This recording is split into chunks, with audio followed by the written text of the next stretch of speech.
പ്രതിപക്ഷ നേതാവായതിനു ശേഷം പിണറായി വിജയൻ നടത്തുന്ന ഒരു സമ്പൂർണ്ണ വാർത്താ സമ്മേളനമാണ് കഴിഞ്ഞത്. എല്ലാ കാര്യങ്ങളിലും പിണറായി വിജയൻ പ്രതികരിച്ചു. പ്രത്യേകിച്ച് സർക്കാരിനെതിരെയുള്ള വിവാദ വിഷയങ്ങളിലെല്ലാം അദ്ദേഹത്തിന്റെ പ്രതികരണം വന്നു. ദേവസ്വം പ്ലീഡറുടെ നിയമനം മുഖ്യമന്ത്രിയുടെ ഉത്തരവാദിത്വമാണ്. രാഷ്ട്രീയ ആലോചന അക്കാര്യത്തിൽ നടന്നിട്ടില്ല എന്ന് KPCC അധ്യക്ഷനും ദേവസ്വം വകുപ്പ് മന്ത്രിയുമടക്കം സമ്മതിച്ചതാണ്. അതുകൊണ്ട് മുഖ്യമന്ത്രി അതിനകത്ത് മറുപടി പറയണം എന്ന് അദ്ദേഹം പറയുന്നു.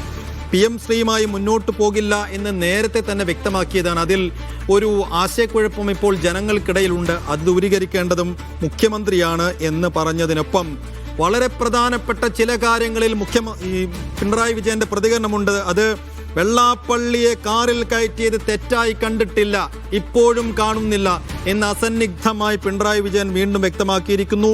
വെള്ളാപ്പള്ളി പറഞ്ഞത് മുസ്ലിം സമുദായത്തിനെതിരായിട്ടാണ് എന്ന അഭിപ്രായം പാർട്ടിക്കുമില്ല, തനിക്കുമില്ല എന്ന് അദ്ദേഹം ഇപ്പോഴും പറയുന്നു. ആ സ്റ്റാൻഡിൽ ഇപ്പോഴും അദ്ദേഹം ഉറച്ചു നിൽക്കുന്നു. വെള്ളാപ്പള്ളിയെ കാറിൽ കയറ്റിയത് തെറ്റായി കാണുന്നുണ്ടോ എന്ന ചോദ്യത്തിന് തെറ്റായി കാണുന്നില്ല എന്ന് തന്നെയാണ് പിണറായി വിജയൻ ഇപ്പോഴും പറയുന്നത്. ഒപ്പം പ്രധാനപ്പെട്ട ഒരു പ്രതികരണം ബിനോയ് വിശ്വത്തിനൊരു മറുപടി ഉണ്ട്. എന്ന് വെച്ചാൽ അദ്ദേഹത്തിന്റെ പാർട്ടിയിലെ മന്ത്രിമാർക്കിടയിൽ അവതാരങ്ങൾ ഉണ്ടായിട്ടുണ്ടോ എന്ന് ആദ്യം അദ്ദേഹം പരിശോധിക്കട്ടെ, എന്നിട്ട് ഞങ്ങൾ പരിശോധിക്കാം എന്ന ഒരു ലൈനാണ് പിണറായി വിജയൻ അതിനകത്ത് സ്വീകരിക്കുന്നത്. എന്ന് വെച്ചാൽ ബിനോയ് വിശ്വത്തിന്റെ ആ പ്രതികരണത്തിൽ അദ്ദേഹത്തിന് അതൃപ്തിയുണ്ട് എന്ന് വ്യക്തം. സൈഫ് സൈനുൽ ആബ്ദീൻ വിശദാംശങ്ങളുമായി. സൈഫ് നേരത്തെ സൂചിപ്പിച്ചതുപോലെ തന്നെ പ്രതിപക്ഷ നേതാവായതിനു ശേഷം പിണറായി വിജയന്റെ ഒരു ഫുൾ സ്വിങ്ങിലുള്ള വാർത്താ സമ്മേളനമാണ് നമ്മൾ കണ്ടത്. എല്ലാ വിഷയങ്ങളിലും അദ്ദേഹം കൃത്യമായി ഇടപെട്ടു. വിവാദ വിഷയങ്ങളിൽ സർക്കാരിനെതിരെ ആഞ്ഞടിച്ചു. മുഖ്യമന്ത്രി മറുപടി പറയേണ്ട കേസുകളിലെല്ലാം കൃത്യമായി അക്കമിട്ട് നിരത്തുകയും ചെയ്തു. അതിനൊപ്പം വെള്ളാപ്പള്ളിയെ കാറിൽ കയറ്റിയത് തെറ്റാണെന്ന് ഇപ്പോഴും പിണറായി വിജയൻ സമ്മതിക്കുന്നില്ല. ഒപ്പം ബിനോയ് വിശ്വത്തിനെതിരെയുള്ള മറുപടിയും. എങ്ങനെ കാണാം മൊത്തത്തിൽ ഏത് ലീഡ് ചെയ്യേണ്ടി വരും അദ്ദേഹത്തിന്റെ വാർത്താ സമ്മേളനത്തിൽ? ആരോഗ്യവകുപ്പിനെതിരായ വിമർശനം അതുതന്നെയാണ് പ്രതിപക്ഷ നേതാവിന്റെ നിലയിൽ അദ്ദേഹത്തിന്റെ വാർത്താ സമ്മേളനത്തിന്റെ ആകെ തുകയായി നമുക്ക് കാണാൻ കഴിയുന്നത്. സൈഫു അദ്ദേഹം പ്രതിപക്ഷ നേതൃപദവിയിലേക്ക് എത്തിയ ശേഷം സൈഫ് സൂചിപ്പിച്ച പോലെ തന്നെ ഇത്രയും നീണ്ടു നിൽക്കുന്ന ഒരു വാർത്താ സമ്മേളനം ഇരുന്ന് അദ്ദേഹം നടത്തിയിട്ടില്ല. അദ്ദേഹം സർക്കാരിനെതിരായ പ്രതിപക്ഷ നേതൃത്വം ഏറ്റെടുത്തുകൊണ്ട് സർക്കാരിനെതിരായ പ്രവർത്തനം അത് പ്രതിപക്ഷം എങ്ങനെയാണ് മുന്നോട്ട് കൊണ്ടുപോകാൻ ആലോചിക്കുന്നത് എന്നതിന്റെ സൂചന അദ്ദേഹം കൃത്യമായി നൽകുന്നുണ്ട്. ആരോഗ്യവകുപ്പിനെ ലക്ഷ്യം വെച്ച് തന്നെയാണ് പിണറായി വിജയന്റെ വാർത്താ സമ്മേളനം നമുക്ക് കാണാൻ കഴിയുന്നത്. നിപയുമായി ബന്ധപ്പെട്ട വിഷയം പറഞ്ഞാണ് തുടക്കം.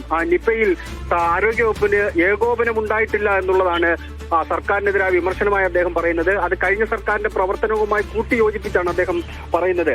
കഴിഞ്ഞ സർക്കാരിന്റെ കാലത്ത് ഇത്തരത്തിൽ നിപയും മറ്റും ഉണ്ടായ സമയത്ത് അവിടെ മന്ത്രിമാർ കേന്ദ്രീകരിച്ച്, മന്ത്രി അടക്കമുള്ളവർ കേന്ദ്രീകരിച്ചുകൊണ്ടാണ് ഏകോപന പ്രവർത്തനങ്ങൾ നടത്തിയത്. ഇത്തവണ ആരോഗ്യവകുപ്പിൽ അങ്ങനെ ഒരു ഏകോപനമേ ഉണ്ടായിട്ടില്ല എന്നാണ് പിണറായി വിജയൻ വിമർശിക്കുന്നത്. അത് കേരളത്തിൽ പലതരത്തിലുള്ള പകർച്ചവ്യാധികൾ പടർന്നു പിടിക്കുന്ന സമയമാണ് ഇപ്പോൾ. എന്നിട്ടും ആരോഗ്യവകുപ്പിന്റെ ഭാഗത്ത് നിന്ന് കൃത്യമായ ഇടപെടൽ ഉണ്ടാകുന്നില്ല.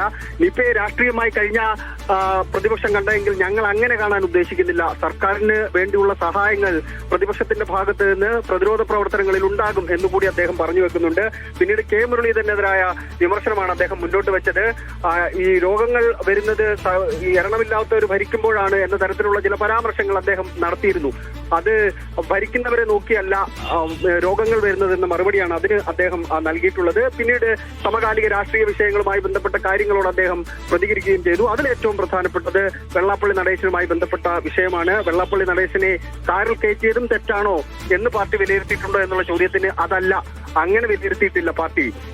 അദ്ദേഹത്തിന്റെ ചില പ്രസ്താവനകൾ ന്യൂനപക്ഷ സമുദായങ്ങൾക്ക്, മുസ്ലിം ന്യൂനപക്ഷങ്ങൾക്ക് എതിരായിരുന്നു.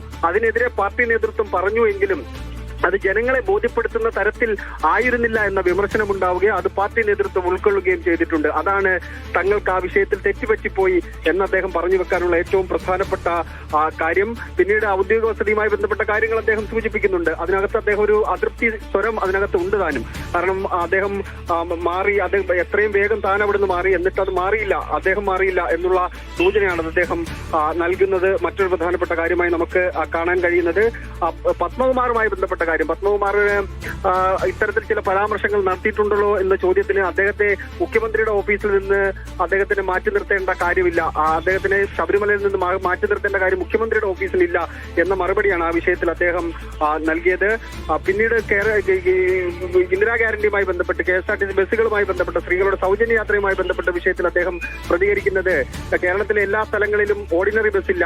ഇപ്പോൾ KSRTC ബസ്സിൽ സൗജന്യ യാത്ര നടത്തണമെങ്കിൽ സ്വകാര്യ ബസ്സുള്ള സ്ഥലത്ത് നിന്ന് ആ സ്ത്രീ ഏതെങ്കിലും ഒരു സ്ത്രീക്ക് യാത്ര ചെയ്യാൻ ആഗ്രഹമുണ്ടെങ്കിൽ അവർ KSRTCയുടെ ഓർഡിനറി ബസ്സുള്ള സ്ഥലത്തേക്ക് ടിക്കറ്റ് എടുത്തു പോയി അവിടെ നിന്ന് സൗജന്യ യാത്ര നടത്തേണ്ട അവസ്ഥയാണ് നിലവിലുള്ളത് എന്നുള്ള പരിഹാസമാണ് അദ്ദേഹം അതിനകത്ത് നടത്തിയത്. അന്ന് പ്രചരണ സമയത്ത് അവർ പറഞ്ഞില്ല ഇന്ന ബസ്സിൽ മാത്രമേ ഉണ്ടായിരുന്നുള്ളൂ എന്ന് അവർ പറഞ്ഞില്ല, ഇപ്പോഴാണ് ഓർഡിനറി ബസ്സിൽ മാത്രമാണെന്ന് പറയുന്നത് എന്നുകൂടി അദ്ദേഹം പറയുകയുണ്ടായി. അങ്ങനെ ഏതാണ്ട് 1 മണിക്കൂറോളം നീണ്ടു നിന്ന വാർത്താ സമ്മേളനത്തിൽ സമകാലിക രാഷ്ട്രീയ വിഷയങ്ങളെ കുറിച്ച് തന്നെയാണ് അദ്ദേഹം പ്രതികരിച്ചത്.